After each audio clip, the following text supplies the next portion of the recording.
Survivor specialists Phil and Alexa are back with our Survivor 44 episode 7 predictions and power rankings. And today we are joined by a first timer on the podcast.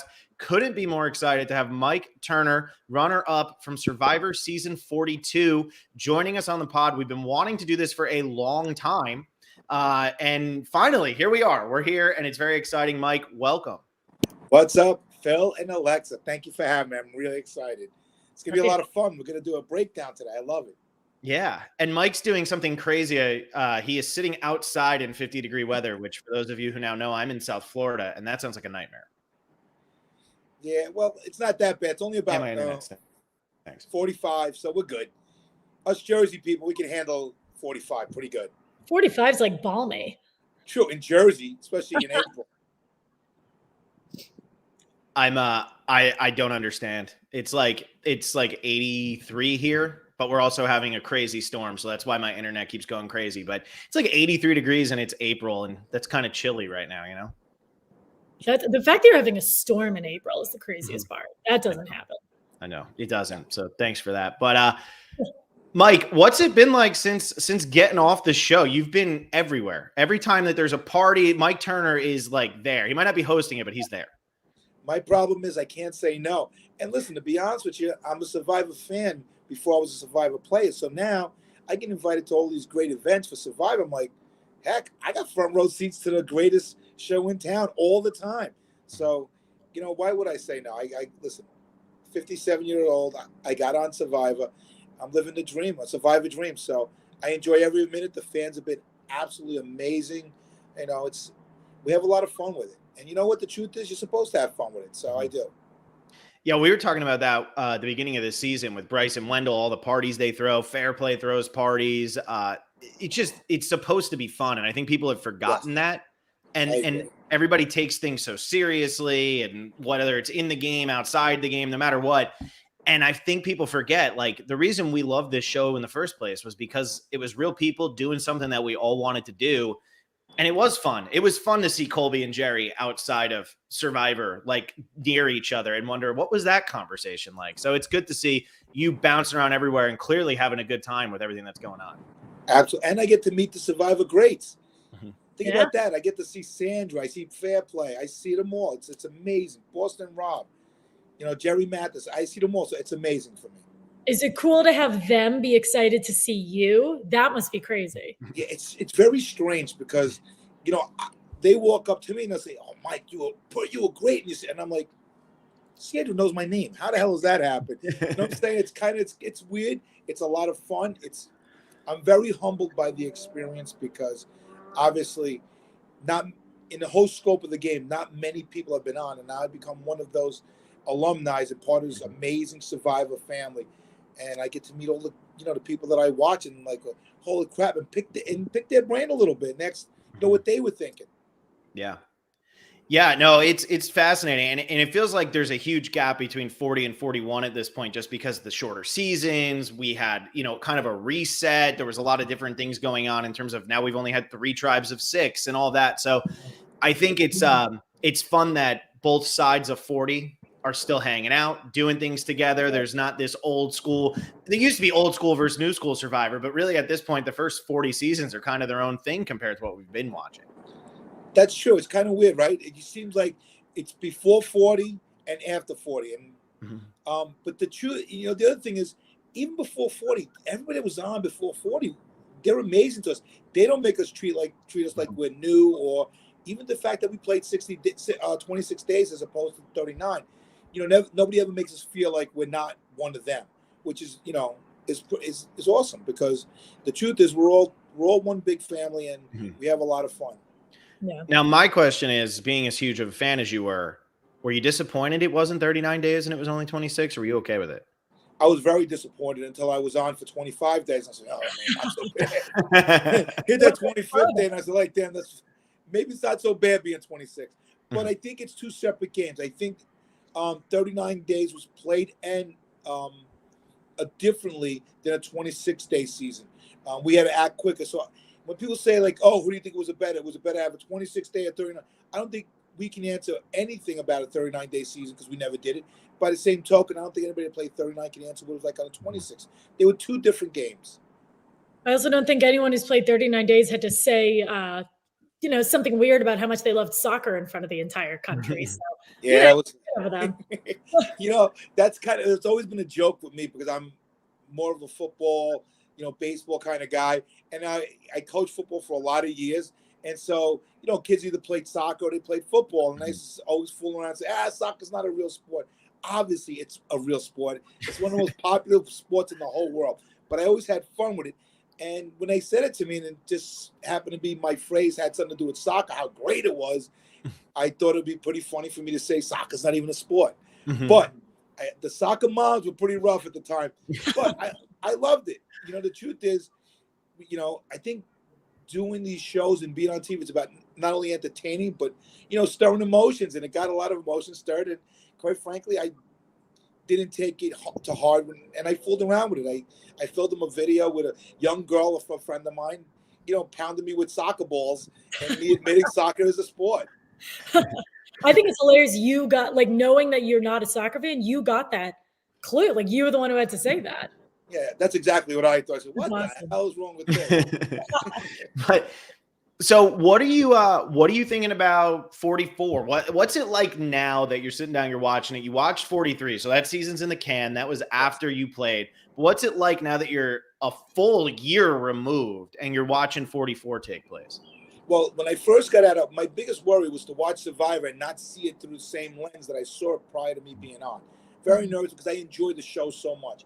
And to be honest, 43, when I first started watching it, it was a little weird because I recognized a lot of things that were going on, even in terms of who's on which island out there. Mm-hmm. However, as the season went on, I became more of a fan again.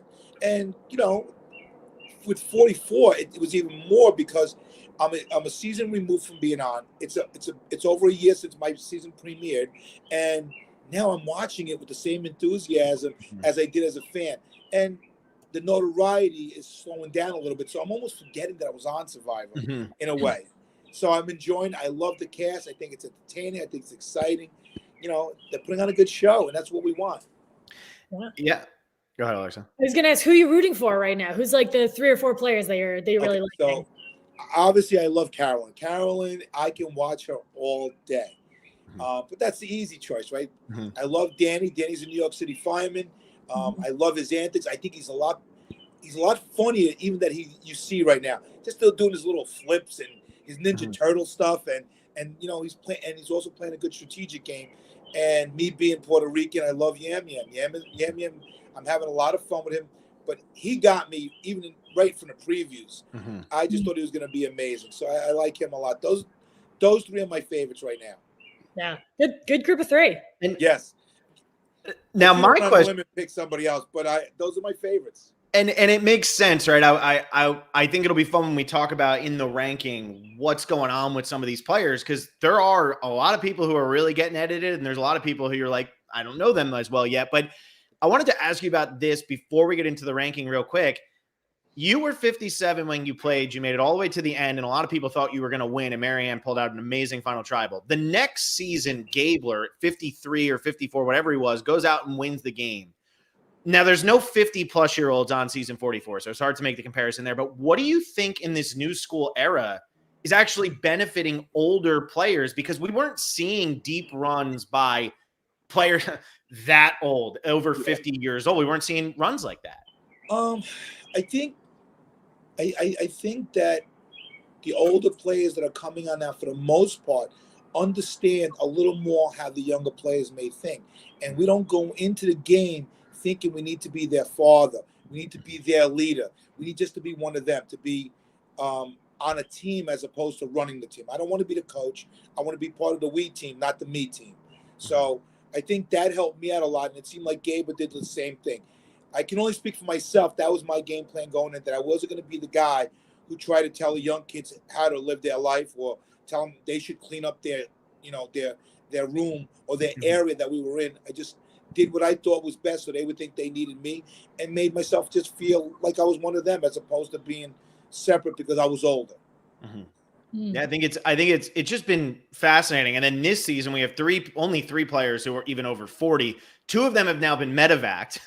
Yes. And now we have Heidi, who's still in, who we don't know that well, but we'll talk about her soon. Anyway, but again, like Bruce, it seems like, at least from what Jeff and everybody was talking about, he probably would have been a player. And Matthew was definitely playing the game hard and playing it well. So I like that point, though. I think in the old seasons, when you go back and watch it, it was always, I need to lead because I'm old and I need to prove my worth. And now it feels more like I just need to survive, joke around with them and hang out. Yeah.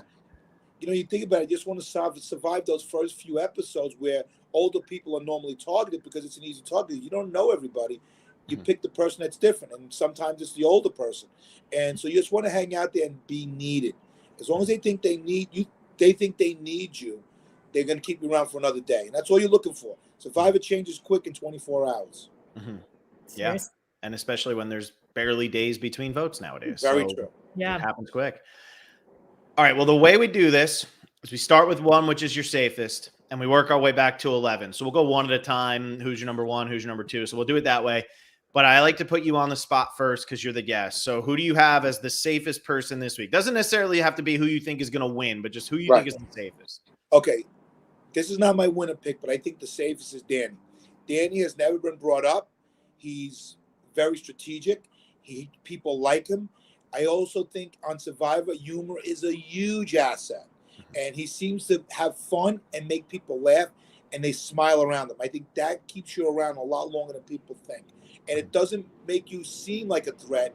It makes you seem like, hey, he's the guy next door that we like to hang out with. And I think that keeps you on Survivor a lot longer than, somebody who looks like he's playing the game hard. Yeah, I think people don't think that Danny's totally running the show. It helps that he's a goofy, silly guy. I think it brings his threat level down big time. Exactly. And last week, he didn't have a confessional at all. We didn't hear from him, but he was on the side that was vulnerable. He could have went home last week. He was on that tribe, but we didn't hear him having to defend himself. We didn't hear him having to throw anybody's name out there. A lot of times people say, oh, if you don't get anything in the merge episode, what's that really mean for your game? But I think with Danny, it was actually great for him because it meant he was never, ever, ever seen as a potential person to get rid of last week. Right. Or he was just well-liked. And the other thing, think about this. He hasn't had a ton of confessionals yet. He's very popular. People remember him. And that's strictly because of his antics during camp scenes, which, again, if you make yourself likable, people want to keep you around. They want the distraction from the hardness of the game. He gives them that. Yeah. Absolutely. Yeah, he brings down the intensity a little bit, but as a player, he's playing really hard. So it's a really cool balance. Yes. Yeah. Alexa, who do you have at 1? I keep Carolyn at my number 1. Yeah, so do I. She voted for Kane. She was so left out. But I think what I learned from last week is people just still are not choosing to believe her or just genuinely don't believe her when she has good information out there. So that doesn't make her safe, but I think it makes her not intimidating. I don't think anyone wants to get rid of Carolyn. I don't know if they want to work with her, but I don't think they want to vote her out. And I think she would play her idol even if they tried to. I agree. So I have her at number 1 as well. I had her at number 5 last week, so I am moving her all the way up. I think the biggest thing with Carolyn is this edit and what we're watching right now is really telling us that the rest of the tribe is not believing her, is not trusting her, does not take her seriously, whatever word you want to say, whatever nice way of putting it. And I think that works in her favor because she has an idol. And when she thinks she's going home, she is playing that idol. There is no way she is sitting on that idol. And I think because of the way the rest of the tribe is underestimating her, they're all going to make it pretty obvious that it's Carolyn's time to go. And I think it's going to be easy for her to say, okay, great, here's my idol. I don't even know if that'll happen this week, but that's why I'm so confident in her staying. And that's why I have her at number 1. My only problem with Carolyn is that she made the mistake during the blind side where she sided with Josh. I think she could have still voted for Josh because Josh played his idol where she would have kept that undercover. But it seemed like she wanted Yam Yam to know she did that. And Yam Yam's a talker. And he he's nervous. He's nervous about being on the outs, and he may go around and start poisoning her to the rest of the players after the merge. That's the only thing gets nervous about. And at first I thought she made a mistake, but I think she knowingly did that to send the message to Yam Yam that I'm playing. Yeah. Which could hurt her. Definitely. And I think, again, that's just her desire to be taken seriously, and I think I don't know what Marianne was like out on the island, but I know watching Marianne, it seemed like a lot for Marianne was, I want to be me and play this game and win as me. And I feel like Carolyn is almost going through the same thing, just in so much different of a way than we saw Marianne, because Carolyn just has a different way of presenting herself, but she really wants to be taken seriously. And I think that move of getting rid of Sarah said to Jam Jam, like, are you going to take me seriously or are you not going to take me seriously? Like, you better start. Yeah, but that's exactly my point. If she's trying so hard to be taken seriously, then she becomes a threat. Yeah. And the other thing is, sometimes when you're that zany and you don't tone it down because you want to be yourself, you get annoying and people just say, I can't take her anymore. It's funny, and you see that already. Some of the players are like, Carolyn's a lot out here. So, and listen, as much as we love it because it's entertainment, but if you're on an island, you're hungry and you're cold, and you're tired, and it's nonstop, you're like, I can't take this anymore. Totally. Yeah. I feel like I can definitely see that. Yeah. And we're starting to see that with the players too. Like she and Jam Jam, they're like super tight, but they can't even stand each other half the time. Yes. Which is fun, which is great TV. Oh yeah. It's hilarious. But yeah, I'm sure they can't stand it. Yes. Yeah. So Mike, who do you have at 2 then? So at 2, he's not one of my top 3 players, but I see Carson. I like Carson at number 2. I don't think he has any. I don't think we have to worry about him going home this week. I think he's playing a very smart game. If I had to say one thing, I think he's a little full of himself in terms of how good he is, which if he starts putting that out there a little too much, it's going to hurt him. I think him making that puzzle that quickly, and people noticed. And they're going to question, how'd you do it that quickly? And if he says something like, oh, yeah, I practice at home all the time, and that's why I did that puzzle, he becomes, a player where everybody says, oh, he's playing hard. Now we really got to. And believe me, in Survivor, that happens extremely quick. You go from a non-threat to a serious threat in a second out there, just one mistake. And I think Carson, listen, you got to make the puzzle that fast, but it could come back to haunt them a little bit if everybody noticed how quickly he made it. So now, probably the most controversial game play thing. So throw out the certain political issues that we've had on the show, like with certain episodes, but throwing those out, probably one of the most controversial actual just game things, maybe since Natalie White beat Russell, is what is going on with these puzzles right now. Dalton Ross did a huge article about it last week. I've been very vocally against it. James Jones is over on Twitter saying he thinks it's very fair. Carson obviously went and 3D printed these, and we are getting pretty much the exact same puzzles now. What do you think about this, and what would you keep or change? I like new puzzles. I don't think that they should repeat the puzzles for that particular reason. That if somebody goes out and practices them, but in saying that, we all know we're going on Survivor.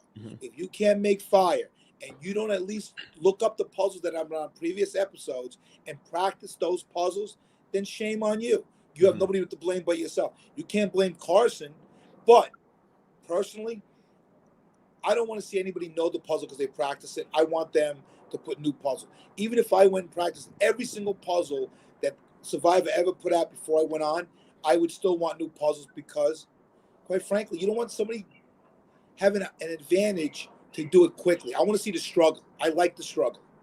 There's so much more drama when people are but first of all, when it's neck and neck in a puzzle, but also, I'm sure this isn't great TV, but I kind of love when players can't handle a puzzle. Like when they genuinely don't understand it. I love that because I think that's real, I agree. And part of me wonders when we sit down and we watch this, what's going to happen now with season 45 or 46 when all 18 players do go and practice the puzzles ahead of time. And now the puzzles are being done in 5 seconds and they're no longer an equalizer because everybody has already practiced. Because that's, again, I agree with you. You can't fault Carson. Carson's doing what he was supposed to do. Good for Carson. Yeah. But if everybody starts doing what Carson's doing, now it's not who's good at puzzles, who can think under pressure, anything like that. It's who has the best memory, because, and I don't like that being part of Survivor. I agree 100%. I like the newness of puzzles that nobody knows and the struggle. Again, listen, I was out there when I did a puzzle. The couple was like, I didn't have any idea, how to do a 3D puzzle. I didn't practice it. My mistake. But the funny part was me trying to figure it out and not even coming close. I think that's what people want to see. Yeah. Especially when we get to the individual portion. I do worry that if we're ending individual portions of the challenge with a puzzle, you're now kind of lowering the importance of everything else that's happening so much. And we're just sitting there waiting. Okay, is Carson is he going to be able to figure out the first portion of the challenge? Because as soon as he gets there, he's going to win. It's over. Well, even if they do, that Phil, the one that you and I did, the like spinning ball, like you can make that at home. Like though you can, a lot of these individual balance challenges, I feel like you can do them at home. Yeah, that's very true. And that's different than knowing exactly what's coming or seeing it. It's totally because I would think most players, including myself, we practice the things that we think we're going to need on Survivor, making fire, balancing, doing puzzles, and not just, not the puzzle that we think they're going to have on, just doing puzzles in general, just so we get practice, get familiar with them. Yeah. No, I totally agree. And I beat Alexa in that challenge, by the way, Mike, that she was just talking about. She was also wearing high heels. Yeah. She was wearing heels. Alexa. It was a tough one. It was one of those where like it doesn't look hard, but when you get into it, it's easy, but getting the momentum is really hard. That's true. And and when we went to challenge on Survivor, you got to go, I just don't look that bad. And then you get out there like, what the hell is going on out here? You're in nowhere zone. Yeah. I think that's the beauty, right, with the challenges, because they are so simple often, but then you start doing them and you're like, wow, that is actually way harder than I thought. I can't even imagine when you're not eating. I mean, we were getting tuned up beforehand because we were ready to go to the finale. So we were drinking. I mean, so that's not good. Yeah, margaritas are a little bit different than not eating or drinking. But I just, I think that by having it be the same thing over and over again, you're kind of losing some of that magic and some of that fun of, wow, this is way harder than I thought, Jeff, because those are the sound bites that make the cut, and they're getting a lot. I agree. I like new puzzles for that exact reason. Yeah. Alexa, who's your 2? I have Danny at number 2. So I know we've kind of talked about him a lot, but he was one of 5 people to be vulnerable last week, and I think everyone's name came up except for his. And again, he has an idol, but his is like a step further from Carolyn's because people think that his idol is actually belonging to Matt. And no one's even assuming that Matt's idol is fake.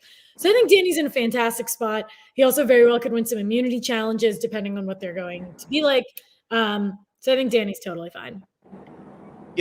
I'm actually going to go with Matt at my number 2. And I've never given him this much credit, but now that he can finally vote, I'm so happy for him, and I'm glad that he's finally playing the game of Survivor, and I can't wait to see what he's going to do. But the reason I like Matt's position is because everybody does think he has the idol. And I think that's huge when you think, even if it's not true, when people think that it's good. And I do feel like he's in the majority with, we don't know where all the tribal lines are, but that Soka group that just got rid of Josh seems okay together beyond that. And Franny and Matt seem well liked. And if they are going to target Franny, Matt, Heidi, or Danny, I feel like the target might be Danny because he might be seen as more of a threat. I don't really see it being Matt. I don't think people are seeing Matt as threatening. Maybe I'm getting a little ambitious here because I just want to be different. And I don't want to put Danny at 1, 2, but I have him at 3 anyway. But I think Matt is in a really good spot because of this fake idol that Danny gifted him. Yeah, it's like kind of backwards, but it's working. Yeah, I got to tell you, from my experience, I think in the new era of Survivor, I think having an idol and it being known is not as bad as it used to be. Mm-hmm. It used to be if people found out you had an idol, you were targeted right away. But now I think the idol, and this is what it did for me, it did 2 things. Number one, they knew I had it, and they knew I could always use it. I never let out if I was going to use it. The second thing is, when you have an idol, it gives you a little bit of confidence. You take chances because if you goof up, you still at least have another day with an idol that you can play. So you did stuff. You made plays that you thought that you may not have done if you didn't have an idol, because there was no safety blanket, no safety net at all. So having the idol, I think in a new era, it helps you a little more, even if it's known, because people are afraid to play it because of the shot in the dark, because of all those other things that have been going on since in a new era. So I don't think it's as bad as it used to be. And I think it's helped by the fact that there's so many idols in play now that you worry that by targeting somebody with an idol, one idol being played now gets 2 other idols to be played.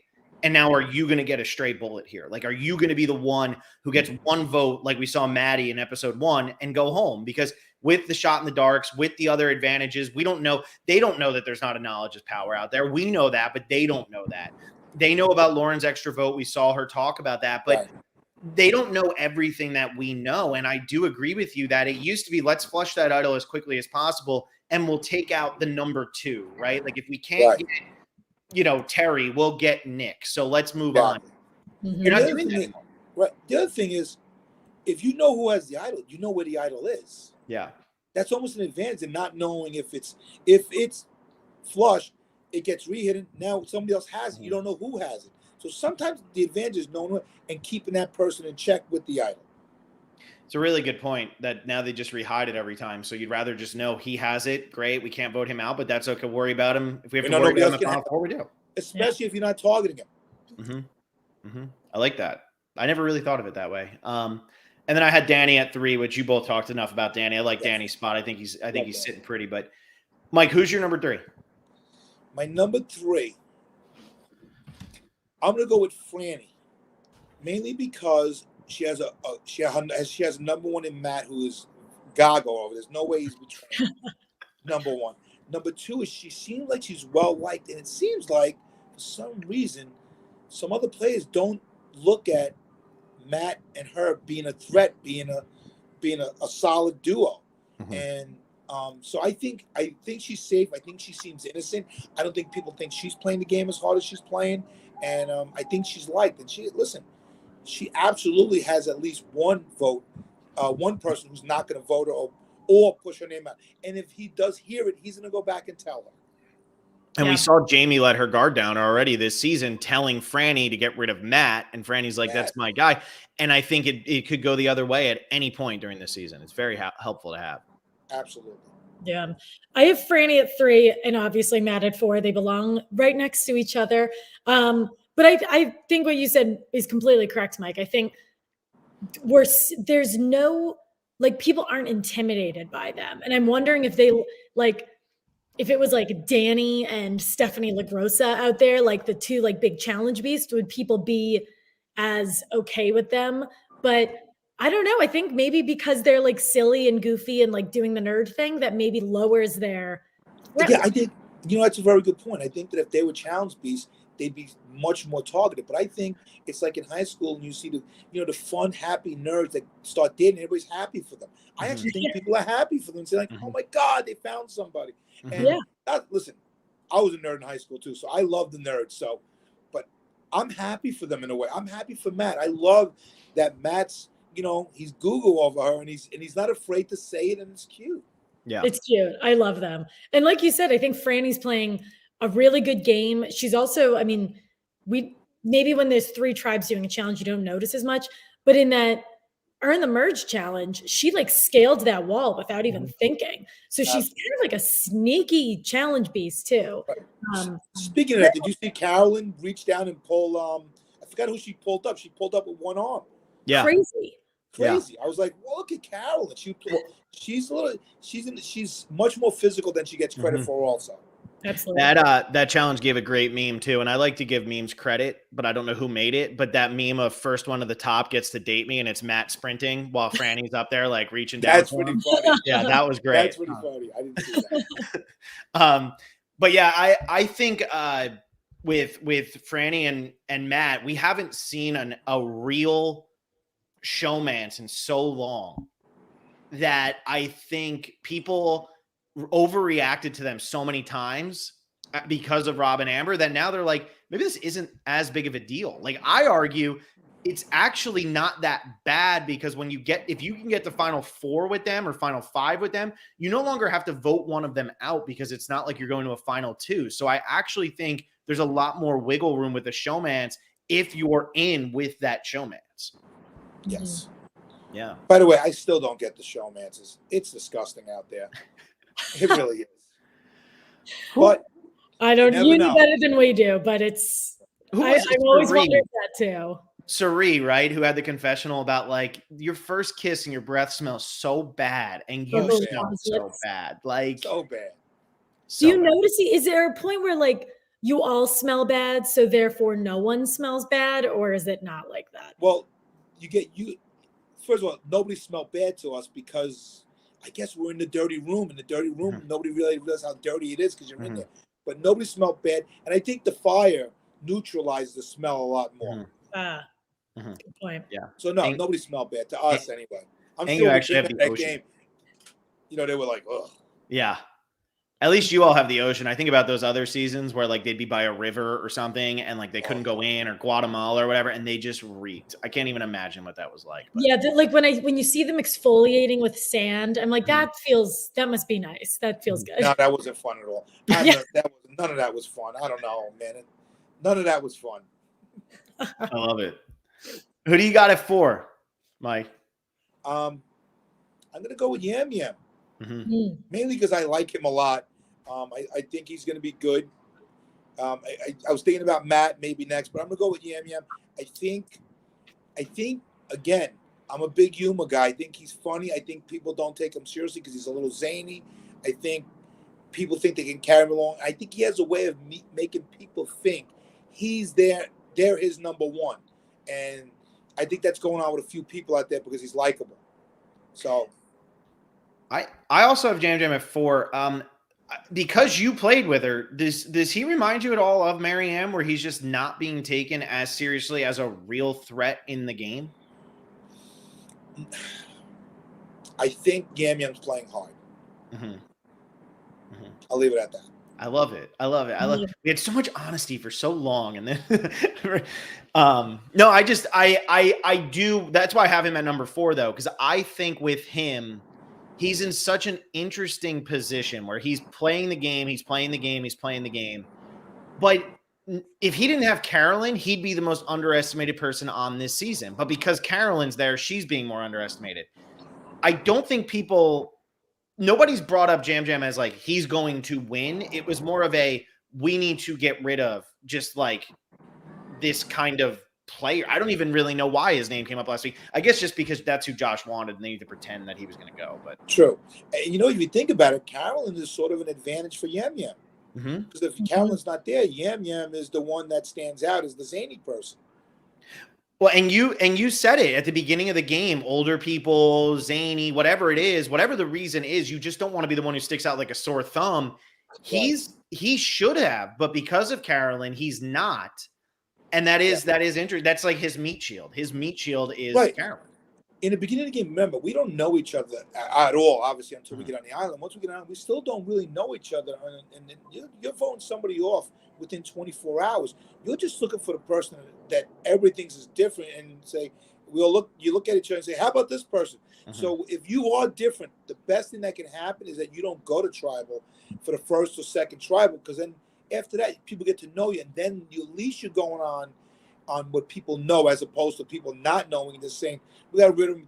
They're the outcast. Was there anybody on your season that like you really felt you underestimated or anything like that? Because obviously your tribe lasted a couple episodes without having to get rid of somebody. Was there anybody who you maybe underestimated from that you were able to grow with? For the season, Omar, without a doubt, I underestimated. And I thought he played a tremendous strategic game that none of us saw out there until after our season was over. Interesting. He shocked me. Quite frankly, I thought we were carrying him, and he was actually playing the game really hard. He played very well. Yeah. So Omar by far. Got it. Everybody else, Drea was playing hard. Jonathan was playing hard. Lindsay was playing hard. High was playing hard. Everybody was playing hard. We all knew it. Strategy was out there. We were going after each other right from the beginning. which is what made Omer such a deadly assassin. As we watched that season 100%. unfold over and over, we were like, wow, this guy is playing. And then it took the winner of the season to finally win. And as good as he played, he made a mistake. Yeah. And that's what took him out. And that's the beauty of Survivor. That's the beauty of Survivor. Beauty. Yeah. Well, so who do you have at number 5, Mike? We're all caught up to number 4. So who you got at 5? Let me think. Who do I have as number 5? I think I'm trying to think. Yeah. It's hard. Like, what do you guys think? So, because I got to be honest with you, right now, after that, though, my initial picks, it's like it's a big clump. Right. Yeah, it's very big clump, which means one of them can emerge. However, I just don't see any of them standing out as being totally safe right now. My 5 is the person with the broom. That's who I have. I have her. Mike, who am I talking about? Lauren. Exactly. Oh, I can't help it because this poor girl is getting nothing. And it's funny because I was just looking at the confessional count for season 42. You didn't really have anybody on your season that got this type of edit where it was just like, who is that? Where are they? What's going on? Yours was pretty well edited across the board. Maybe Roxroy a little, but then he had such a massive whatever Murgatory episode that it was fine. But so I have Lauren at 5, and my reason for having her at 5 is because she announced, they made sure that we knew that not only they reminded us she has the extra vote, but they made sure that we knew she told everybody that she had the extra vote. And I actually think, much like with idols, the extra vote is dangerous to the point where you don't want to vote that person out, especially here at final 10 or something like that. When you're trying to, or final 11, when you're trying to wrangle up so many different players, and you might get a 6-5 or you might get a 7-4 vote, and all of a sudden, if one person flips and there's an extra vote, now you're doomed. And I think that's really working in her favor right now. And I also think there are just so many bigger fish to fry, whether that be from a physical standpoint, a strategic standpoint, a puzzle standpoint, or even just from a I don't want to live near you standpoint. I feel like Lauren doesn't fit any of those boxes. I agree. I think you're right. I think that she's very under the radar, very under edited, and nobody's expecting anything. So you're right. Mm-hmm. I think. I'm sorry. Go ahead, Alexa. You go. I'm sure if you know, then go for it. But if you're still thinking, I can go. I'm just trying to. It's funny you say that because you would think it's as plain as to see as we see who the threats really are, but it seems like they're not even looking at the threats yet. Mm-hmm. Going into the merge, they haven't really targeted the big plays yet. Am I right? Or am I right saying that? I agree. Yeah, I don't think Josh was a big player. I think Josh was an easy, everybody could get on board to vote him out. Yeah, I agree. The big players, the personalities, they're still all there. Mm-hmm. Yeah, and I think, just who we've talked about as we kind of have like the same top 4. We've all, right. I feel like Carolyn, Jam, Franny, Danny, and Carson are the only. Did you say Matt? You said Matt, right? I didn't mention Matt, but Matt. You haven't mentioned Matt yet, Mike. You haven't put him in yet. Yeah, but they're they get the screen time, and I feel like the other half of the cast just doesn't get as much love. Mm-hmm. But that part of the cast has very strong personalities. Yeah. And so the crazy thing is you're trying to understand if you're on Survivor, you should be vocal, but sometimes people are afraid to say anything in the group because maybe if you just lay low and not say, people kind of forget about you. And sometimes you just want to drift into the merge. Because listen, you definitely don't want to be a strong personality. You don't want to be a strong strategic player, and you definitely don't want to be a leader before the merge. Mm-hmm. You want to be needed. You want to be a worker bee. You want to be the guy that's riding the train, making sure it's clean for everybody all the time, making sure you're fed. And then once the merge comes, you start slowly intertwining with the other players from the other tribes. And then, when you get to the last quarter of the game is when you really make your move. Yeah. And that's pretty much how everybody's won in this new era, probably with the exception of Gabler, who we all found out at the final tribal. It was pretty much the Ellie boot that got him the win. But Marianne and Erica, it was both very much the fourth quarter. I mean, that's when they picked it up. So Alexa or Mike, I don't care. I already did my. I'm the brave one who's already done my 5. So. I'll go Carson at 5 and Lauren at 6, just because we've talked about them a lot already. I think Carson might win more challenges. That's a huge reason why I have him so high up. He made a quote unquote, he made like a blunder by saying that Kane was the person to go home. And I think played that pretty well. Like, oh no, I made such a mistake. Like, what a dumb mistake. And I think that probably lowered any threat level that could have come to him. But I kind of feel similarly to you, Mike. I think he's playing a bit with an inflated sense of self, and that I feel like could catch up to him at some point. When it comes to Lauren, I don't know anything about her, but I know she has 2 votes, which as there are fewer and fewer players, I think that becomes stronger and stronger. But I just don't really know who she's allied with. It seems like she and Heidi are close because they sit next to each other sometimes. And for me, I still can't decide whether Matt is playing a good game or not. I don't know. He seems goofy sometimes. Or, and like, are you playing or you're not playing? I think he's good, but we really haven't had a chance. Like I said, he lost his vote, but we haven't had a chance to see him play. So I don't know. I think he's at risk this next episode? No. But I can't figure him out yet. He's a little goofy. He's a little like the puppy love is showing, and he's almost more into that than playing the game right now. And I said on the last podcast, he reminds me of Eric Reichenbach. He just, to me, that's who he is. Like, so over his head right now. And the crazy thing is Eric Reichenbach was 21. Matt's 27. Like, come on, Matt. Yeah. But Matt lives in the big city. He's in San Francisco. Like, how? But yeah, like that's who he reminds me of. Like, very endearing. He's trying to buddy up, but there's a little naivete there that's like, see what happens. But Mike, I'm going to tell you though, that doesn't mean you're going to get out of giving us a number 5 and a number 6. You know, you are still going to rank whoever. So yes. So let me think now. What's her name? What plays now? See who you get on the edit where you forget people's name. The one who swears she's the best player of all time. Jamie. She makes me laugh because she's so confident.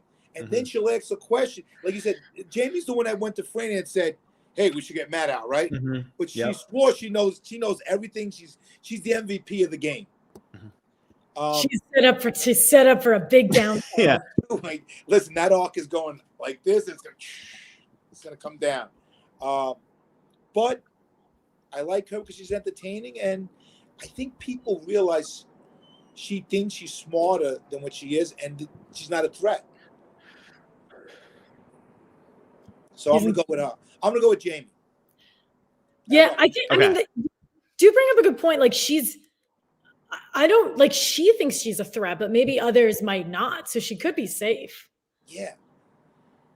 I don't really know where she gets it, but you're right. She does think she's a threat, and there's not one person in the game that said we got to watch out for Jamie. She's playing hard. Yeah. Well, and I think with like the magic wand and stuff, even like I don't understand where that's even really coming from. Yeah, like it doesn't. It just feels so out of nowhere because we're not being told as viewers that anything she's actually saying is coming true, but she is so confident that everything she's doing is coming true. It's very weird. But so at 6, I have Carson. I hadn't said him yet. The only reason I put him in the middle and not higher is because I do worry, like Mike said, that him being so good at the puzzle is going to cause them to vote him out. It almost feels like Colby now, or somebody on that, Tom Westman, somebody on that level where it's as soon as they lose, we should probably vote them out. Joe Englund, right? Like that's who was the big one. And that's what it feels like right now with Carson. Maybe they don't realize that yet, but with how fast he just did that puzzle, if I'm watching that happen, I'm saying as soon as that kid loses, he needs to go home because he's going to kill us on every puzzle. Yeah, but with him though, it seems like wherever he goes and he switched tribes, people gravitate to him for some reason. Some people people gravitate, and it seemed like he looked so innocent and so young and so likable that people want to tell him stuff, want to befriend him. So that's going to help him out. But if he lets that attitude and how people look at him make him cocky, it's going to cause him problems because he is good and he knows he's good. And I think he wants to tell people he's good. Yeah. Which will hurt you, Survivor. Yeah, I don't think he wins, but I do agree with you that he is. People are gravitating towards him, and I wonder how much of it is he's just young and he's baby faced, and he seems like somebody you can trust, and maybe you might underestimate him a little bit because he is so young, and you're just like, oh, he's got his glasses, and he's whatever. I don't know, it's working for him. He's kind of what everybody wants to see as their son, this nice young kid who's smart, but he is getting some facial growth there. He has a little beard and the mustache going. He's starting to look a little older. It's working. Yeah, he's getting the old pirate mustache. Yes. Well, Mike, you're up again because Alexa had Lauren at 6. I had Carson at 6. So who's your 6? I'm going with Brandon. Brandon, okay. Now, to me, going into the season, I would have thought Brandon should be higher. However, whether it's purposefully or not, he doesn't seem as much as the physical threat that I thought he would be. However, he's definitely into the bro code, and us bros got to stick together. And him and Danny have kind of made an alliance, when the merge comes. And I think that's going to help Brandon out a lot because Danny is going to want to break away. However, in saying that, he also alienated Carolyn, which could hurt them. Yeah. I worry with the Carolyn thing. Brandon, it's weird for me because on your season with Jonathan, we heard so often how Jonathan was trying to do whatever he possibly could. And it obviously wasn't going to work, but he was just like, look, I'm the big, strong guy. And like, what can I do? And then you and him ended up bonding over that, where it was like, okay, well, now we're going to team up because we are the bigger guys and whatever we can do. With Brandon, I feel like we're getting who he's targeting, but we're not getting much of what is his actual strategy right now. Yes, I agree. So it seems like he doesn't have a strategy yet. Yeah, it seems like his strategy is get revenge on Kane, and then I'll be satisfied. Yeah. Yeah. By the way, Kane's hanging in it pretty good, too. Hanging in. I like Kane so much. I don't want him to go. He's like, I find him to be more endearing than Matt. And I want Kane to do so well, but I'm just so worried that Kane's just going to get like sniped here. And he's not going to see it coming. Initially, I didn't like Kane. And then the episode where he divulged, what kind of nerd he is. And Dungeons and Dragons. I played Dungeons and Dragons as a kid. I loved it. So I liked him. After that, I'm pulling for Kane. Number one, I love the underdog. He's absolutely the underdog right now. He's been playing from the bottom since the first tribal. So I'm pulling for Kane. So I'm going to make Kane my next guy. You're number 7. All right, cool. Number 7.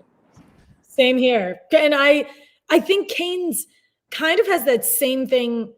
Weirdly enough, people don't view him the way that they're viewing Carson, but Kane is like arguably more like innocent. Like you see him, like I feel like half the content we get from him is he's swinging the sword around and they do the music and it's really fun. And he had his name thrown out there and freaked out, but I think it benefited him that Josh was so much on the bottom. And I think maybe they got that first vote out. They can reset a little and maybe try to go for someone else because Kane was a backup. I don't think anyone actually wanted him to go home. Yeah, true. And people have to remember there were only 6 people eligible to go home last week, which is different because would Kane have been on their radar if all 12 of them could have gone home? I don't think he would have been. I don't think so either. Yeah, I think he would have blended. It's amazing when you have the small tribes, you can't blend, and sometimes you get chosen or you just get votes thrown on you because there's nobody else to throw the vote on. But when once you merge, you get 11, 12 in the merge. You kind of can, get lost in the crowd a little bit where people don't notice you. Yep, which is a good thing. It is. Yeah. I have Franny at 7, mainly because I forgot to put her higher. I was typing these in as, I typed these in as everybody says theirs, and I thought I honestly put Franny already because I typed Franny twice, but I didn't. So Franny's my 7, probably should have been maybe 4 or 5, but I'll put her at 7. And my reason for putting her this low, other than that, is I don't know. Are they ever going to realize she's a threat? That's really the biggest question coming into this. It won't happen this week. But when are they going to discover that Franny's actually a threat to win the game and not just in this like romantic relationship with Matt? And when they do, will they get rid of her or will it be in a situation where it's too late? We can't get rid of her. Sure. I also think Franny is another person in this cast that if Yam Yam and Carolyn weren't there, she'd be looked at as the zany person in the cast. Because I think she's a lot more zany than we realize she is, mainly because there are two other people that are even more zanier than her. Yeah. And we had Brendan Shapiro on the first episode that we did these, and we were talking about the Kellen comparisons for Franny. Yes. And he kind of laughed them off because he was like, yeah, but Kellen had that other switch that she could hit where she just turned it on and was like, nope, don't want to talk to you. Don't need you. You're gone. Like, just had a different thing that she could do that it doesn't, like you're saying, Franny seems more like she's zany. Yeah. Kellen, and I've met Kellen a bunch of times. Kellen really can just like she gets very serious. And we haven't seen that side from Franny yet. No, not at all. Not at all. Let's go to number 8. We're all on 8. So we're in our bottom 4 here. So these are people that are really in danger, right? Who do we have left, first of all? So this is who you have left. You have Heidi. You haven't put Matt yet. So you have Heidi and Matt. You have Carolyn. And you have Heidi, Matt, Carolyn, and I don't know. I can't figure out. Lauren. So Heidi, Matt, Carolyn, and Lauren are your bottom 4. All right. I'm going with Matt. Matt, and to be honest with you, Matt should have been a little higher for me. But I forgot about him. Yeah. But I think Matt, this is an easy one. Matt deserves to be a little higher, in my opinion. So Matt's playing a good game. He has Franny as a sure vote. But I do a little bit of me thinks Franny will turn on him. If she needs to, she will turn on him. But I don't think Matt would turn on her. I think that if the world came crashing down in terms of they needed to get someone, everybody was jumping on Matt, Franny would go, oh, well, got to go, and go with it. But Matt would be my next person that I think is safe. Okay. I'm gonna go with Kane. You guys both talked about Kane. I'm gonna put him at my number 8. I like Kane a lot. I hope he survives. I don't think Kane's gonna win, but I think, if we can get Kane to like 5 or 6 and really let him keep living this adventure, I think that would be a huge win for him. And that's it. I just got him at 8. I think he's the safest. My bottom 3 of Brandon, Heidi, and Jamie, I think are definitely in the most danger this week. So We'll see. Alexa, who's your 8? I have Jam very low. Only because I love him. I don't think he'll go home, but he doesn't really have any allies. Like the whole episode last week was him looking for friends and not finding any, and he survived. But I feel like it's kind of like Dom and Chris, like this big, he finally got rid of his nemesis. Hopefully, like he just rides away, finds someone new, or it's easy for people to be like, well, he made this whole stink about Josh. Let's just get rid of him too. I don't think that's going to happen. I really hope he and Carolyn become best friends again, but I don't know. Next week, I'll probably have him at number 1, but I'm just a little nervous for him. I think Carolyn holds a grudge, though. I think Carolyn's the kind of person that once you burn her, she's not going to forget. That's for sure. She's not going to forget. No. Yeah. No, I totally agree. I totally agree with that. So Brandon that could be a little bit troublesome for Jam for sure. Who do you have at 9, Mike? Did I talk about Kane yet? Did I pick Kane? Yeah, you did. So you have Heidi, Carolyn, and Lauren left. All right, let's go with Carolyn. Okay. Now you have her all the way down here at number 9. She has an idol. So she can still play that. But one of my biggest things has been a lot of people are, she can win. I still have a hard time seeing how she convinces a jury. Do you see, like, because you actually sat there and had to talk to a jury, so you know what that's like. Do you see Carolyn kind of with how she is, like emotion-wise and everything? How do you think that would go for her at a final tribal? I think she'd be all over the place. I think what's underestimated, again, even with the jury, is to make them laugh a little bit. Look at Gabler did that. He won them over by making them laugh. I think Carol will make them laugh. And I think she explains herself in a zany way where she makes sense. When she talks in the confessionals, and it's almost like she has a moment of clarity when she says stuff, I'm like, holy shit, I didn't think she realized that was going on, or that's what she was doing. So I think she can. I don't think she gets there. And not because I don't want her to get there. I just think that she's going to be looked upon as either a zany vote-off or a big enough threat way sooner than that. But I hope she gets to the end. I hope so too. I think it would be great. She's Nora 2.0, but maybe with a little bit more game than Nora. Yes, I agree. A little more game. She's Nora with a little more game. Yep. I have Heidi at number 9. We don't really know Heidi. I think that's why we all have her so low, because all of us have her in at least our bottom 3. We don't know her. And she has the least confessionals on this season right now. If you look at it from that standpoint, she only has 8. I mean, we're 6 episodes in. She's only got 8. So she's really, if you want to know that from a standpoint of the first 4 boots, Claire had 7 and Helen had 7, and they were in 2 and 3 episodes each. So I just think for Heidi, I don't really know where she stands. She had a big episode the week that Claire did go home. And other than that, we really haven't seen her. And last week we had one confessional from her. She was buddying up with Lauren, but I really want to know, why is she buddying up with Lauren? What's going on with that? And somebody posted in here, and it seems like it might be true. Inside Survivor and Redmond said that next season we might be getting 90-minute episodes, and it seems like it's all but confirmed. And wow, that would be an amazing thing. And I really hope they use those 90 minutes, that extra half hour, more wisely, because I would love to know, why are Lauren and Heidi buddying up, and what are either one of them doing and thinking? Like, I just want to know. And until I know it, until I see it, I have Heidi down here because she doesn't have the extra vote that Lauren has, which is why I think Lauren's safe and Heidi could go this week. Mm-hmm. I have Brandon at number 9, which is pretty low because, Mike, you made a good point that if Brandon's name comes up, Danny could want to save him because the two of them seem to have like kind of this underground alliance a little bit. But I don't know. I don't really know who he's aligned with apart from that. We really didn't see them talk last week at all either. And I thought that they would. Maybe they tried to stay away from each other because of what was going on with Josh, or maybe they realized Carolyn wasn't their biggest fans. But I just don't really know who Brandon's aligned with, or who he wants to get out other than Kane. And I don't even know if he really wants to get Kane out. So yeah, true. At this point, he should keep Kane around because he might be one of the few people that he has on his side. Yeah, true. Exactly. And yeah, he's pushing so hard to not have Kane on his side. Yeah.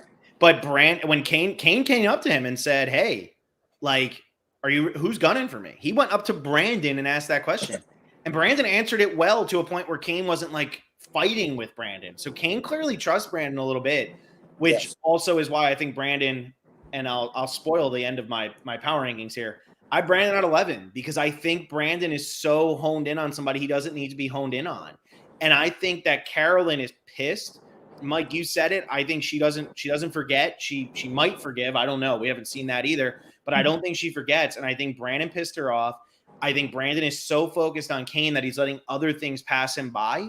And I don't think he has anybody on his tribe. Maybe Danny, but I don't even think Danny puts his neck out there enough. I think Danny might put a little effort in, but Danny also has to worry about how does that make him look for Soka, who clearly the other 3 people remaining from Soka, he has a really good relationship with. And I think we've seen. But I also think Danny's a loaded gun, man. Sometimes you don't know when he's going to shoot. I think I love him, but I think he may do something off the reservation that the rest of the people don't do. Mm-hmm. You don't know with him. You don't know. I think he's a loaded pistol where you never know what he might do, which I like. But, because that stirs up the game, it changes it up. But it also means he could turn on somebody who you thought he was going to be with. Yeah, that's true. I could definitely see that happening. I wonder if that'll happen at 11 to try to save Brandon. Like, that's a lot of game left after that, right? Yeah, you can't make that move that early. It'll hurt you later on. Yeah. So I almost think he'd be willing to be like, okay, well, there goes my Macho Man Alliance, but what can I do? Sorry, what is it? The Meat Brigade. Did you guys ever did you guys call it the Meat Brigade, Mike, when it was you and Jonathan? No, we didn't call it the Meat Brigade. We stood away from calling anything that we aligned with. Actually, the truth, me and Jonathan never had an alliance. We had an agreement. We looked out for each other. That's how it started. We both knew we had different alliances going, and we just said we would look out for each other. So we kind of had an underground alliance. And then at the end, we said when we get to 5, gloves are off, we go after each other. Mm-hmm. Mm-hmm. So that's what we had. But like that. Jonathan probably was the only one on my season that I absolutely trusted after 6. Mm-hmm. Maybe 7. Absolutely trusted him. I knew we were going to at least keep each other in the game until 5. Mm-hmm. It was kind of underground or like more personal alliances. I feel like people tend to trust each other a lot more because there's almost less pressure. Like you weren't in an alliance together. So there wasn't as much intensity. 100%. Me and Jonathan had no pressure in our relationship out there. We legitimately liked each other. So we weren't playing the game to get each other to the end. We were playing the game because we were friends. We became friends. And, the truth was, in my opinion, Jonathan was a big threat.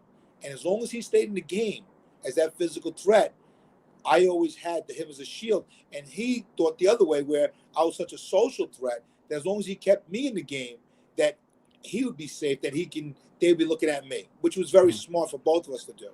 Yeah. Yep. Yeah. Which is what Danny and Brandon seem to want to do, but it just might be too early in the game and too little time spent together to be able to do anything. I just think they're both a little too, I don't think they understand that dynamic yet.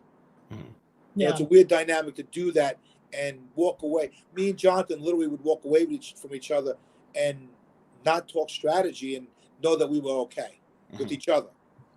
It's a weird thing. I can't even, sometimes I can't explain it, but it just, we had a good relationship. Like, Jonathan always let me know what was going on. I always let him know what was going on.